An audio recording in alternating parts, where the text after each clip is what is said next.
Hello everyone. Here we are again for another live conversation with Lisette. I hope you all are doing great. It has been a lot of fun coming here every Saturday. I think this is our fourth one. The first one, I tackle how to cope with anxiety because I had some anxiety also that I was dealing with, right? And then second, I think we're talking about health is our wealth. So that was also a good topic to share. And last week we talked about mothers, celebrating us women and being royal and all women celebration last week. So today I wanted to dive in a little bit and talk about how do you find your passion and your purpose. And I know this message is actually timely because this is graduation week and everybody's graduating here all over the United States at least, And so if you have any graduate, share this message with them right now so they can join the conversation because this is going to be literally like webinar style. So I have a lot of note here because I don't want to miss a beat on anything that I want to talk about. So I want to first say congratulations to all the graduate. I mean, this is a unprecedented time to really graduate, but this is also the time to also understand who you really are, understand your passion and your purpose when you go out there to look for a job or to even create your own business. Why not, right? So I'm gonna get into like what is passion quickly. There's two topics we want to tackle, and if you have watched any of my live, I try to make it really beneficial for you, to what is something you can take away with. So today we are talking about passion. So what are you, how do you know what are you passionate about? So I have like a list of I could go on and on, but I made a list of 10 things that will help you determine your passion really quickly. So when you are passionate, we usually you hear that we say when you're passionate about something, you can actually do it for free. And that is true. So here is the list if you take a note, right? And I'm gonna paste this right down the live after I finish. But what are you interested in? Think about things that pique your interest. Is it doing hair? Is it gardening? Is it shopping? When you watch a movie, how do you feel about certain topic? When you're watching a movie, how do you feel about certain topic? Pay attention to what you pay attention to. This is my favorite one. Pay attention to what excites you, what you pay attention to, what you personally pay attention to.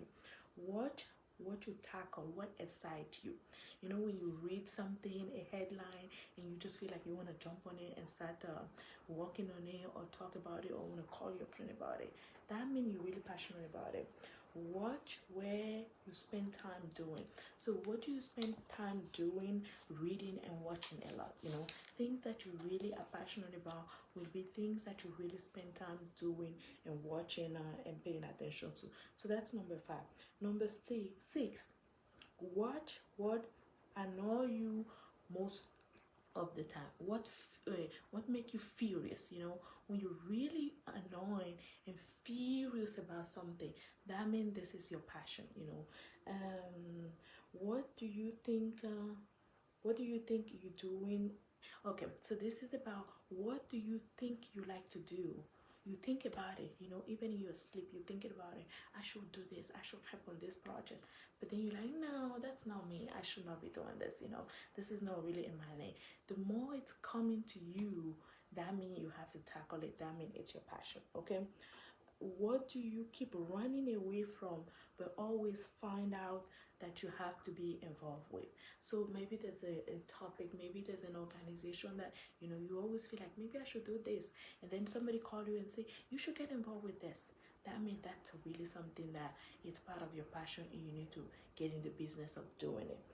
And number 10, what do your friend always call you about? What do people refer you to do? That also means it's your passion.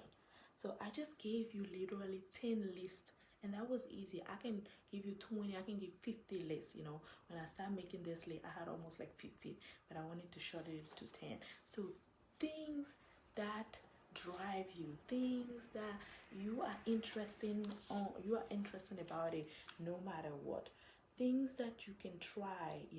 So when you're trying to find your passion, it's really important to know who you are.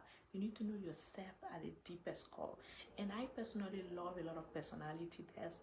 A lot of people don't like them, but you find out a lot about yourself. You might think you know yourself, but when you take the personality test, it's almost like you read a reflection of yourself and you're like, this is me. Because what I believe is when you know exactly who you are, people cannot put you in a box, right? People cannot say, go do this. Or when you find yourself in a situation you're really irritated about it, then you're going to be like, oh, this does not match my passion. That's what I'm really irritated about. So then you can go and attract what's really part of your passion. So a couple of personality tests that I want you to, if you have never taken it, really spend the time to take it. You're really going to teach you about yourself, and isn't that a beautiful thing to really learn more about yourself so you can be more useful to the world. Strength finder, I really love strength finder. You can take a test. It help you to find out, are you an analytic person, are you a focused person, are you a lifelong person? Those will help you out. And SWOT analysis, you all know about SWOT analysis, but it's also good to do a personal SWOT analysis for yourself. Determine for you, what are you good at, what are your, I don't like to call it weakness, I like to call it, what are the opportunity for you to grow, what are your growth opportunity. Disc profile will tell you, what kind of how do you interact with other, are you somebody that is direct, are you somebody that like fact, are you somebody that is guided by opinion, are you somebody that guided by feeling? So disc profile will help you with that. Emotional intelligence, that's what we've heard. If you have been anywhere, you heard a lot about emotional intelligence. It's really good to know about your self-awareness, self-management, your relationship management. So also give you, where are you in that emotional quadrant, in which area again of opportunity that you can do better, you can get better at. And the Guardian report is also a good one. It tell you if you're an introvert, if you're a sensing person, a judgmental, if you're a thinking person. These are all things that help you, determine how do you live in the world, how do you do things in the world, the great scale. I just recently found about this. This really talk about your perseverance, when the going get hard, right? When things are very, very difficult, how much are you able to really take on and talk and be resilient?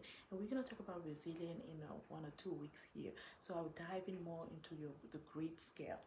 And your leadership attitude, what is your leadership style? Are you somebody that like to get consensus from everybody? Are you somebody that just like to drive and want people to just listen to you while listening to other? What is your leadership? Because if you know your natural leadership style, you can adapt it to situation, and you can also find opportunity for growth. And there's another one that I found, that last a couple of weeks ago. It's a simple one. It's a cartoonish one. The book Cat in the Hat, right? So each personality in the book, you can refer yourself to those personality if you take this test. So when I did it, I was a fish, but when I read the description of the fish, it was exactly my personality. So there's so many of them. I will put the list down, and even possible I'll find the links of each of them to give you, because I really feel like if you spend the time, some of them you have to pay for it, but if you spend the time, this is about like 10 different personalities. So imagine, because like they say, number don't lie, right? So if all of these personality tests are saying that you always the same, you can learn. Like a couple of years ago, I learned that I'm an introvert. I am die-hard introvert. But when you meet me and you in an environment of work or friendship with me, you're gonna think I'm an extrovert. But I'm a really trained extrovert. I love to be introvert by calm nature. The last one is spirit animal. That's a fun one. This is all trying to help you to learn about yourself. Because when you learn about yourself, nobody, can put you in a bus. So you have to be in the relentless pursuit of learning about yourself. You know, don't let anybody define you, put you in a box. Find yourself and share your gift with the world. That's really what knowing about your passion is about. So I've spent a couple of minutes already. Talk about these are ways that you can start paying attention to yourself to find out your passion. For me personally, a couple of I'm multi-passionate, and that is totally fine, because by looking into yourself, that's why you decide that, because I hear people always tell me, Lisa, I don't know what is my passion. I don't really know. I like so many things. There's so many things that I like I like gardening. I like to have fresh fruit, vegetable on my table to cook with, but I don't love gardening. I'm not passionate about gardening. Therefore, that's not something I'm gonna waste my attention and time into. So for me, I found out that I have a lot of passion. It's okay to be multi-passionate. It's okay to be passionate. I love traveling. I love cooking. I love to play with gadgets. So my job usually is to play with different software and understand how to break them. So that's how I find myself in software quality. It's not about building them, it's about breaking them to a point where I can really see the resilience and see how the software can be used for others. So that's how you gradually find your passion. My passion is also organization, getting things done, accountability, transparency. So I'm a coach into agile methodology. So that's also how my passion drove me into that career path. I have a personal story, family connection to breast cancer, and I was really passionate understanding why people get breast cancer, how they can prevent it. So I created a non-profit around breast cancer awareness. Sometimes when I tell people that I have a non-profit, they're like, oh, is it about kids? I love kids, but I'm not passionate to a point where I want to have an organization behind that. So you have to think about what are you interested in to a point, what keep you up at night to a point where you're going to have an organization or a business or even work in that arena. I've been passionate about non-profit for a while. So I took a job a couple of years ago to work exactly in non-profit so I could understand how it's run in the back end, and so that's kind of like how when you know your passion and you see things happening in the world, you can align yourself to opportunity to be able to get to execute and drive your passion. Now let's move to purpose, because that one can get really important and very tricky, right? Because when you know your passion, then you have a purpose behind it, and your purpose is determined by your why. And I'm gonna give a quick shout out. I have a podcast on for it's called 3R Club, for women to read a book that help us thrive and grow professionally, emotionally, and spiritually to live our God-given talent. And this month, the book that we read was Start With Why by Simon Sek, and my podcast just came out yesterday on the 15th about reviewing the book. So in reviewing the book, you relieve one theory that they call the celery test. And the celery test help you determine your why and how you live in the world through your why. I'm not gonna tell you much more about it, but I will put a link also of the podcast in this video, so you can go and listen to about the celery test and even read about the book when you get an opportunity. But that will help you determine your why. But what I want to say is, once you know your why, it's almost like your tribe, your vibe attract your tribe, kind of thing. So if you know your why and you're walking in the world directly with your why, you can easily attract people, opportunity, and things around you to help you live that purpose. But a couple of things about why that I want to share. And I was at a Oprah 2020 vision focus before the pandemic started back in February, I believe. And I want to share a couple of things here from that, a couple of questions, because it's all about question, a couple of questions that you can ask yourself to help you determine your purpose, right? So I'm often curious to discover more about new topic, things, or people. So those are typical questions. I like to share my knowledge as a way of helping others. It's a grading, so determine also, is a part of a purpose. I value my mistake for what they are, and they can teach me. When I discover new information, I'm open to exchanging my mind, to changing my mind. Okay.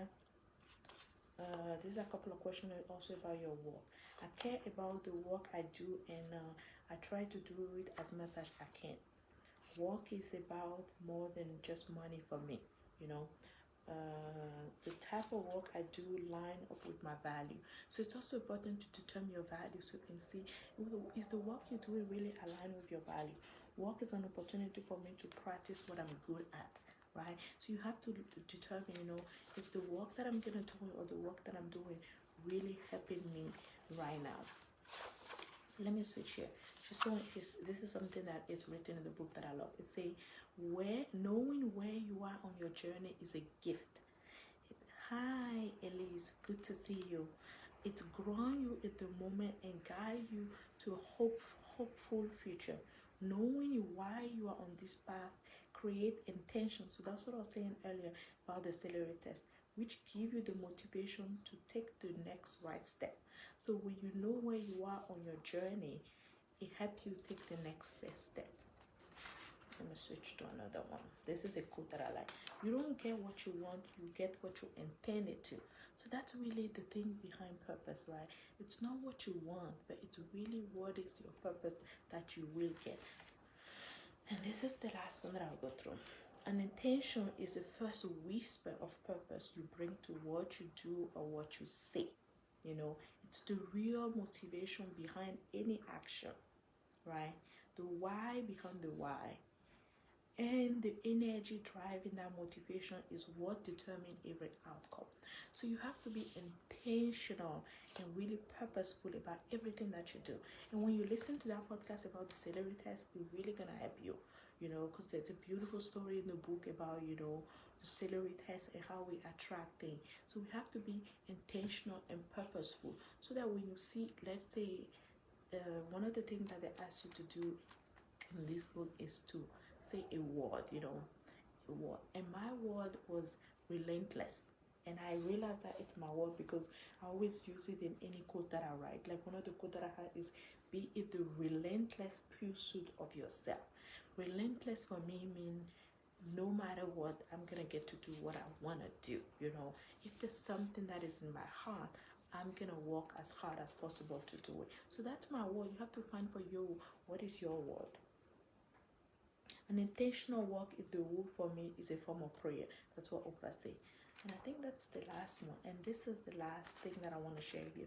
In the moment of, and this is so timely for what we are going through right now during this unprecedented time in this pandemic. In moment of uncertainty, just focusing on the stillness of the tree or the intricacy of a lever can center me in the wholeness of all things. So times are very hard, things are happening around us, but if we know our passion, this is actually a moment for you to really reflect in yourself and know yourself. Go through the 10 list of things that I mentioned, the 10 list of questions that you have to ask yourself, self-reflection question. Go through the list of personality tests that I mentioned. You don't have to do all of them, but do a couple of them, and then you will see a consistency around, and you help you determine again who you are. And then try to find your value system and determine really your purpose and start working in your purpose. When you walk into your purpose, you create a symphony now between your passion and your purpose, because you're doing things that you're passionate about and you have a purpose behind everything that you're doing. I know that I'm really passionate about women empowerment, women leadership. So everything that I do, it goes from women, from little girl to older adult women. How do we live our purpose? How do we increase our confidence in everything that we do, so that we live our God-given talent? That's really my purpose, and that's really my passion around that. That's really my purpose, and that's really my passion around that. So I really want to thank you guys for for for for tuning today again, or for those of you that will watch later. This is a topic that I'm really passionate about, and that's why I wanted to bring it about today. I'm writing a book on confidence for women, and I get sometimes a chance to coach girls and new grad, especially on the career path. So I felt like this was a really timely message, for anybody that is coming out right now or graduating, or even if you have lost your job and you have to redefine yourself. This is a moment that you have to self-reflect and really look and try to determine, what am I really good at, because I read a book a couple of years ago. It called Focus on Your Strength, and I really wholeheartedly believe that you have to focus on what are you good at. Forget about things that you are not good at. There's so many things that I'm not good at, and I don't dwell on those, but I focus on what I'm good at, and that's what I want to excel at. That's what I want to be intentional about. That's what I want to drive my purpose around. So again, thank you for listening to me. This has been great, coming every Saturday. I always get excited about chatting and sharing this exciting topic with you, and share this message with ladies around you. Share this with young adult women around you, because we all need to live and live within our purpose. All right, thank you, and I cannot wait for you guys to join me next week. Next week, we're going to talk about a topic that is also very important and crucial. We're going to talk about financial freedom, okay? Financial freedom. How do we attract wealth and abundance in our life? Okay, all right. So thank you again for watching, and I'll see you next Saturday. All right, bye.